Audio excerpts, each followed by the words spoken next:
திண்டுக்கல்லோட பொறுப்பு அமைச்சராக நான் பொறுப்பேற்றதுலேருந்து திண்டுக்கல்லுக்கு என்னால் முடிஞ்ச அளவுக்கு மனசார இங்கே வேலை செய்யணும், இங்கே இருக்கிற அந்த நிர்வாகத்தை அந்த கட்டமைப்புகளை கொஞ்சம் உயர்த்தணும் அப்படிங்கிற நோக்கம்தான். ஸோ அதன்படியாக வந்து இதுக்கு முன்னாடி வந்து திண்டுக்கல் பஸ் ஸ்டாப் போயிருந்தோம், இப்போ அங்கே நிறைய வேலை செஞ்சிட்ருக்கிறாங்க.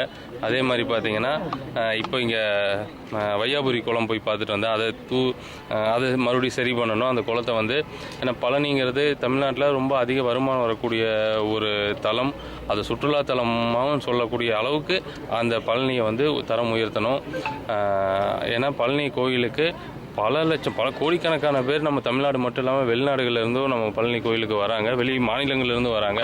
ஸோ நம்ம பகுதியை முதல்ல கொஞ்சம் சுத்தமாக வச்சுக்கணும், தரமாக வச்சுக்கணும் அப்படிங்கிற ஒரு ஆய்வு தான். அதன்படி நீங்கள் சண்முக நதி பார்த்தேன், நான் அங்கேயே சொன்ன அப்படியே கலெக்டர் மட்டும் கூட இந்த ஆற்றுல நானும் குளித்து விளையாண்டவங்கிறது ஒரு அப்போ பார்த்த ஆறு இப்போ பார்க்குறதுக்கு எனக்கு ரொம்ப கஷ்டமாக இருக்குது.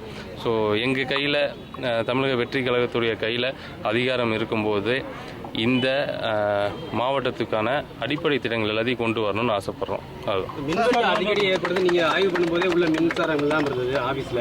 அப்படியா? நல்ல வெளிச்சமாக தானே இருந்துச்சு. சரியா, நான் கவனிக்கலாம். அப்புறம் என்ன பிரச்சனை? பிளே ஸ்டோர் மற்றும் ஆப் ஸ்டோரில் இருந்து பாலிமர் செயலியை QR கோடு மூலம் பதிவிறக்கம் செய்யுங்கள். செய்திகளை உடனுக்குடன் பெறுங்கள்.